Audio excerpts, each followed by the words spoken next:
Iran കേന്ദ്രീകരിച്ച് നടക്കുന്ന സൈനിക നീക്കങ്ങൾ കേവലം ഒരു പ്രാദേശിക യുദ്ധം എന്നതിലുപരി ആഗോള സമ്പദ് വ്യവസ്ഥയുടെ അടിവേരുകൾ ഇളക്കുന്ന ഒന്നായി മാറിയിരിക്കുകയാണ്. റിപ്പോർട്ടുകൾ പ്രകാരം പുറം ലോകം കാണുന്നതിനേക്കാൾ ഭീകരമാണ് വിപണിയിലെ പ്രതിസന്ധികൾ. ഈ പ്രതിസന്ധിയുടെ യഥാർത്ഥ ആഘാതം എത്രത്തോളം ഉണ്ടെന്ന് കണക്കുകൾ സഹിതം പരിശോധിക്കാം. സ്വാഗതം ഇൻഡെപ്തിലേക്ക്.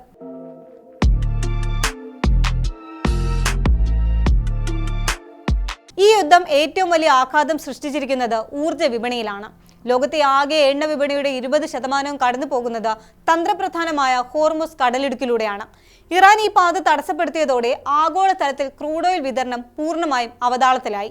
യുദ്ധത്തിന് തൊട്ടു മുൻപുള്ള കണക്കുകൾ പ്രകാരം ബ്രെന്റ് ക്രൂഡ് ഓയിൽ ബാരലിന് $78 മുതൽ $82 വരെയായിരുന്നു വില.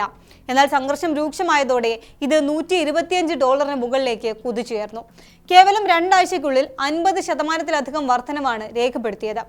ഇന്ത്യ ഉൾപ്പെടെയുള്ള രാജ്യങ്ങളിൽ ഇന്ധന വില വർധനവിനും തൽഫലമായി പച്ചക്കറി മുതൽ അവശ്യ സാധനങ്ങൾക്ക് വരെ വിലക്കയറ്റമുണ്ടാകാനും ഇത് കാരണമായി. ഗ്രാഫുകൾ സൂചിപ്പിക്കുന്നത് യുദ്ധം 1 മാസം കൂടി നീണ്ടുപോയാൽ എണ്ണവില $150 കടക്കുമെന്നാണ്. യുദ്ധം രണ്ടാമതായി ബാധിച്ചത് ആഗോള ചരക്കു നീക്കത്തെയാണ്. ചെങ്കടൽ പാതയിലെ സുരക്ഷാ ഭീഷണിയെ തുടർന്ന് പ്രമുഖ ഷിപ്പിംഗ് കമ്പനികളെല്ലാം തങ്ങളുടെ കപ്പലുകൾ വഴിതിരിച്ചുവിട്ടു. സാധാരണയായി സൂയസ് കനാൽ വഴി പോയിരുന്ന കപ്പലുകൾ ഇപ്പോൾ ആഫ്രിക്കയിലെ കേപ്പ് ഓഫ് ഗുഡ് ഹോപ്പ് ചുറ്റിയാണ് സഞ്ചരിക്കുന്നത്. ഇത് കപ്പൽ കമ്പനികൾക്ക് കനത്ത സാമ്പത്തിക ബാധ്യതയാണ് വരുത്തിവെക്കുന്നത്. ഒരു കപ്പലിന്റെ യാത്ര പൂർത്തിയാക്കാൻ ഇപ്പോൾ 10 മുതൽ 15 ദിവസം വരെ അധികം വേണം. ഇന്ധന ചെലവ് ഇനത്തിൽ മാത്രം ഒരു യാത്രയ്ക്ക് $1 ദശലക്ഷം അധിക ബാധ്യതയാണ് ഇത് സൃഷ്ടിക്കുന്നത്.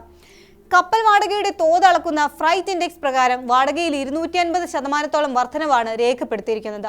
ഈ അധിക ചെലവ് ഓരോ ഉപഭോക്താവും വാങ്ങുന്ന ഉൽപ്പന്നത്തിന്റെ വിലയിലും പ്രതിഫലിക്കുന്നു. കോവിഡിന് ശേഷം കരകയറി വരികയായിരുന്ന ലോക സമ്പദ് വ്യവസ്ഥയ്ക്ക് ഈ യുദ്ധം വലിയൊരു തിരിച്ചടിയാണ്. അമേരിക്കയിലും യൂറോപ്പിലും പണപ്പെരുപ്പ നിരക്ക് ഇതിനകം തന്നെ നിയന്ത്രണാതീതമായി ഉയർന്നു കഴിഞ്ഞു. IMF പുറത്തുവിട്ട പ്രാഥമിക കണക്കുകൾ പ്രകാരം ആഗോള GDP വളർച്ചയിൽ 1.5 മുതൽ 2% വരെ ഇടിവുണ്ടാകാൻ സാധ്യതയുണ്ട്. വികസ്വര രാജ്യങ്ങളെയാണ് ഇത് ഏറ്റവും കൂടുതൽ ബാധിക്കുന്നത്. ഗോതമ്പ്, വളം എന്നിവയുടെ കയറ്റുമതി തടസ്സപ്പെട്ടതോടെ പല ആഫ്രിക്കൻ, ഏഷ്യൻ രാജ്യങ്ങളിലും ഭക്ഷ്യക്ഷാമം രൂക്ഷമായിരിക്കുകയാണ്. സാമ്പത്തിക അനിശ്ചിതത്വം ഉണ്ടാകുമ്പോൾ നിക്ഷേപകർ സുരക്ഷിതമായ ഇടങ്ങളിലേക്ക് മാറുന്നത് പതിവാണ്. യുദ്ധം തുടങ്ങിയതോടെ ആഗോള ഓഹരി വിപണികളിൽ നിന്ന് ഏകദേശം $3 ട്രില്യൺ മൂല്യമാണ് ചോർന്നു പോയത്. അതേസമയം സുരക്ഷിത നിക്ഷേപം എന്ന നിലയിൽ ലോകമെമ്പാടുമുള്ള ബാങ്കുകളും വ്യക്തികളും സ്വർണം വാങ്ങിക്കൂട്ടിയതോടെ സ്വർണ്ണവിലയിൽ വൻ കുതിച്ചുചാട്ടമുണ്ടായി. യുദ്ധത്തിന് മുൻപുണ്ടായിരുന്നതിനേക്കാൾ 25% വരെ വർധനവാണ് സ്വർണ്ണവിലയിൽ ഈ ചുരുങ്ങിയ കാലയളവിൽ ഉണ്ടായത്. യുദ്ധത്തിന്റെ മറ്റൊരു ദൗർഭാഗ്യകരമായ വശം രാജ്യങ്ങളുടെ മുൻഗണനകളിൽ വരുന്ന മാറ്റമാണ്. വിദ്യാഭ്യാസം, ആരോഗ്യം തുടങ്ങിയ മേഖലകൾക്കായി നീക്കിവെക്കേണ്ട തുക പല രാജ്യങ്ങളും ഇപ്പോൾ പ്രതിരോധ ബജറ്റിലേക്ക് മാറ്റുകയാണ്. മിഡിൽ ഈസ്റ്റിലെ രാജ്യങ്ങൾ തങ്ങളുടെ പ്രതിരോധ ചെലവ് ശരാശരി 30% വർദ്ധിപ്പിച്ചു എന്നാണ് റിപ്പോർട്ടുകൾ.